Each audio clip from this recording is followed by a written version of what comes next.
What do you think is the most common piece of advice given to beginners in rock climbing? From what I've seen, it is just climb a lot. But I think this is lazy advice. In this video, I'm going to give you a more in-depth approach on how to progress as a beginner in rock climbing. And I'm going to do this in 4 steps. Number 1, I'm going to try and emphasize why we should be focusing on quality practice and not quantity. Number 2, I'm going to talk about why I think strength training for climbing gets a bad rep and how you can actually include it for your benefit. And of course, I'll give you some examples here too. Number 3, I'm going to be giving you my number 1 tip for progressing faster and further than 99% of other beginners in this sport. And number 4, because having fun is the priority for most people in rock climbing, I'm going to give you 3 different climbing games you can use to progress your skills. The 10,000 hour rule was popularized by Malcolm Gladwell in his book Outliers, and this rule suggests that you need approximately 10,000 hours of practice in any area to become an expert. One large area of inspiration for this rule was a longitudinal study done with expert or world-class violinists, and it showed that by the time they were age 20, they had accumulated roughly 10,000 hours worth of practice. This gives us the impression that accumulating a huge amount of practice needs to take our biggest priority so that we can gain mastery or expertise in any area. And as a beginner, we should put this as our highest priority and start accumulating that practice. However, the first major criticism of the 10,000 hour rule is that not all practice is equal. It is actually the quality of practice we do, not the quantity, that makes a difference. In fact, in those violinists that were studied, some of the best performers had not even accumulated those 10,000 hours of practice by the time they were age 20. This is why I think that just climb a lot statement is a bit of a lazy statement and even a bit misleading. We can make this simple statement a lot better by simply changing it to climb a lot with deliberate practice. Deliberate practice is focused, systematic, and purposeful. Deliberate practice requires you to fail like a scientist. Here's a simple checklist to help you on your way for better practice. Number 1, did you make a plan before you started that climb? Every good study starts with a hypothesis. Number 2, were you mindful as you were climbing? Can you tell if you wasted energy on a particular move? Number 3, did you reflect on your performance? Every study will ask why the results turned out the way they did. Number 4, did you repeat the practice to see if you could refine and replicate? A lot of research studies will repeat multiple trials or use multiple subjects to try and see if there's reliability. This might sound like a chore, but actually it can be the most rewarding part of your climbing. Many people will say that the best aspect about rock climbing for them is the ability to problem solve, and all we're doing with this is we're really taking that cognitive element of climbing and we're putting a focus on it. If you want deliberate practice to be really effective, you want to look for the optimal learning zone. This is right on the edge of your ability where you're going to learn fastest and best. This sweet spot might be something like doing flash attempts on boulders or doing quick projects which are going to take 3 to 5 attempts. This is exactly what happens in bouldering competitions, where you're really going to add that pressure to the athlete to think quickly on their feet and solve that problem. The next big criticism of the 10,000 hour rule is that even deliberate practice is overrated. This meta-analysis in 2016 pointed this out. This is because your climbing ability depends on a broad range of factors, including psychological traits like motivation and mindset, and other areas of sports science like physiology and strength. The contribution of deliberate practice changed on skill level. Interestingly, only 1% of variance was seen in the most elite performers. When you get to the top level, everyone is doing a lot of deliberate practice, so it's actually all the other factors that make a difference. The psychological side of performance means that we need a lot of intrinsic motivation to perform so much deliberate practice. That being, we want to do it just for the sake of improving ourselves. Our practice needs to be emotionally rewarding in some way, and we need to maintain a beginner's mindset. If we can achieve this, we will have high quality practice and it will be consistent. And actually the quantity at this point is going to be less important. The other side to that is we need to be set up physically to be able to practice our sport with a lot of high quality. And this brings me to my next point. Where we tend to see the advice, just climb a lot, is often in the context of someone asking if they should be doing any supplemental training, whether it's weightlifting or hangboarding, to improve their performance and their skill set at the very early years of climbing development. This might suggest 2 things.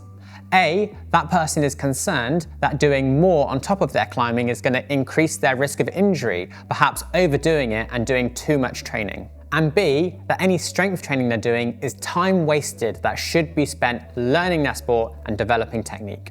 I want to address both these points with some very important nuance. Let's look at that second point. It assumes that climbing and resistance training or supplemental training, this is a zero-sum game and you only have the energy for either or. And it is true, most of us are really time poor. We work long jobs and we have families to look after. So we don't have loads of time to do extra stuff. And with the limited time you have, maybe we should just spend all of that climbing. But I think the truth is, a high quality climbing session doesn't need to take longer than 1 to 2 hours. And if you're still hanging around the gym for longer than that, mostly this is just junk mileage that we're doing because it's really fun. I'm not here to say don't do something you really enjoy. I'm just suggesting that if we could save maybe 10 to 20 minutes at the end of a climbing session, when the quality of our practice has probably dropped off a bit, if we could supplement a little bit of training in there, I think that's a reasonable recommendation for a lot of people. If your climbing practice was also high quality, you're not going to be too fatigued to go into the gym and do 1 or 2 resistance training exercises. Those large muscle groups will be nowhere near as fatigued as something like your fingers and forearms after a good quality climbing session.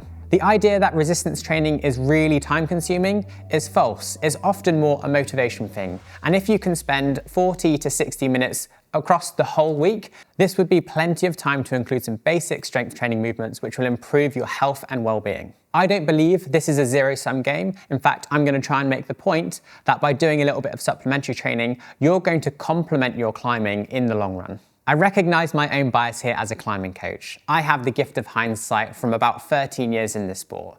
And I know I can look back and say, I wish I'd done more to protect my shoulders and fingers in the early days of my climbing because I had many interruptions with injury back then. No one is that good at predicting the future, and often we have a bias to do the things that seem the most rewarding at the time. And obviously your improvement in skill and learning is really fast in the very first year of climbing. And this brings me to my second point.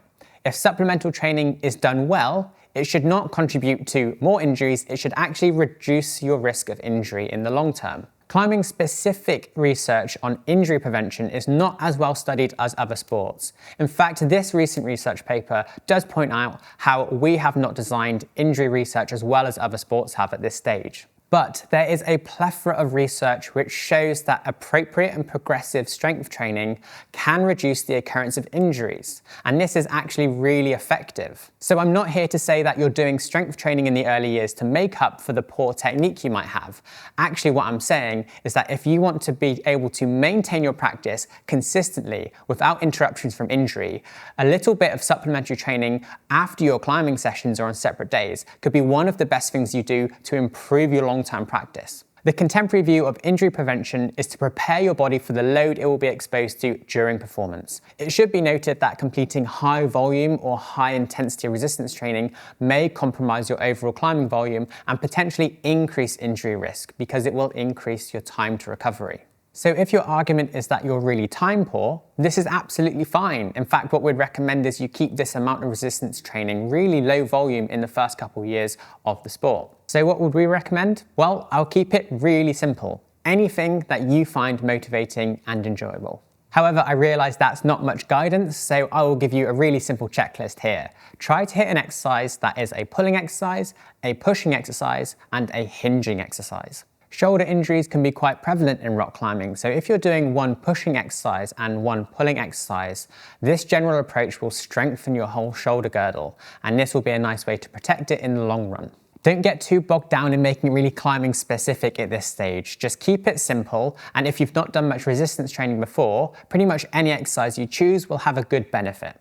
In fact, that might be a really good point to bring up here, is that if you've already done loads of resistance training and you can pull up with 40 plus kilograms, the chances are that you don't need to do this in your first couple of years of rock climbing because you've already got an excellent base. This advice really applies for those that may be taking up rock climbing but don't have a lot of experience in resistance training or other sports already. The hinge is there to support the hips and the knees, and I think this is something a lot of climbers neglect. But if you can improve the strength in your legs, you'll be better at pulling the weight into your lower body and potentially unloading the fingers a lot while climbing, which might reduce the overall load that your fingers experience. What about hangboarding? Well, this is actually a really big question, and we've covered this in a previous video, so I won't repeat all of that here. But a quick recap is, if you're progressing really fast in the sport and you're starting to climb on things that have small holds and requiring you to crimp hard, hangboarding can be used to improve the tolerance of your fingers for all of the climbing practice you want to do on these small holds. The hangboard is not risky as a tool in its own right any more than a barbell is risky. It's the fact that it can get overemphasized too early on and increase the amount of training load and volume that the fingers go through. This is where we might start to see issues. I also think that flexibility training should get an honorable mention here. I won't spend long on it because a lot of people don't really find motivation for this type of training, but it really won't impact your recovery like other sorts of training will, and it can have a huge impact on how efficiently you move. We've made it to my #1 tip for progressing fast in rock climbing. Most of you will have heard of Aidan Roberts. He hit the limelight in rock climbing when he repeated Sean Raboutou's 9A boulder, Alphane, back in 2022. He's obviously a really good boulderer, but what I think is fascinating about his origin is that when he started climbing, he had one of the best mentors in the game. If you listen to Aidan's podcast, the Careless Talk podcast, you may have heard him speak about a climber called Dan Varian, which played a big role in his upbringing through climbing. Dan acted as a mentor to Aidan, and Dan Varian being one of the best rock climbers in the UK, you really couldn't find a better mentor to help bring up the next generation. This is not a unique story either. I've spoken to quite a few pro climbers now, and they pretty much all have some standout figures in their early days of climbing. It could be as specific as having parents like Sean and Brooke Rabotou, or it could be a wider community thing. There's a reason good climbers seem to ooze out of places like Sheffield in the UK or Colorado in the US. In fact, mentorship and community is such an important part of performance, you'll see good climbers moving to these areas so that they can continue to progress. So my top tip is to surround yourself with good climbers and good mentors. I believe this is why the Japanese team has completely dominated in the competition scene. It's not just a practice thing, it's also a cultural and a community thing. But unless you can move down the road from Daniel Woods or quit your job and take a flight to Japan, you're still going to have to practice a lot. As promised, here are some sessions that will help you practice for rock climbing while keeping it fun and importantly keeping it quite cognitive and engaging. The first session is called +1. You can do this with other climbers, but you can also complete this session on your own. You're going to start this session with just a single move on the wall that you're going to make up, and it doesn't have to be part of a defined boulder. After you've completed this move, you're going to +1 or add a hold onto your climb. Again, you don't want to use defined boulders, you want to use your creativity to find your own boulders and create something interesting on the wall. As you start off this session, you might find that you're creating relatively basic boulders, but what you want to do is get really creative with this one. Think about setting something like rose moves, or maybe you're going to do paddle dynos, or maybe you're going to do hand flips. You can introduce lots of interesting moves that maybe you've got inspiration from Instagram on, and you can start practicing these skills in your climbing wall, and you don't have to rely on setters to make that practice for you. A lot of great competition climbers have actually used this on spray walls or just around the gym, making up their boulders to get really creative and help keep their movement repertoire really broad. Number 2 is eliminates. What you're going to do now is take a defined boulder which has been set on the wall, and you're going to start removing one hold at a time. This can be foot holds or it can be hand holds. So you're going to want to start off a climb which is sub-maximum level, meaning you can do it relatively easily. And now when you start removing holds, you're going to make the gaps bigger or the moves more complicated. But again, try to be creative with this. If you remove handholds or footholds, can you force things like a figure 4 move through a roof or a really high and tall rock over on a slab? The third session is one-handed climbing. So when you see this, you might immediately think that this is going to force you to move slower and be more deliberate with weighting through your feet rather than using your upper body to pull. While this is true, you can also use it on steeper and more complicated terrain to help you actually learn to use momentum through your lower body. And the hand that isn't on the wall, this can also be used for creating momentum using a hand pogo.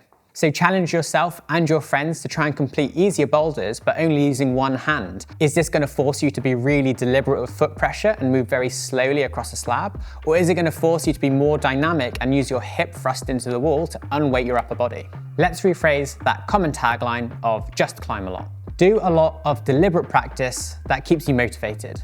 Do some resistance training that helps you stay healthy and move well. Find a good mentor or community if you can. And most importantly, keep it fun.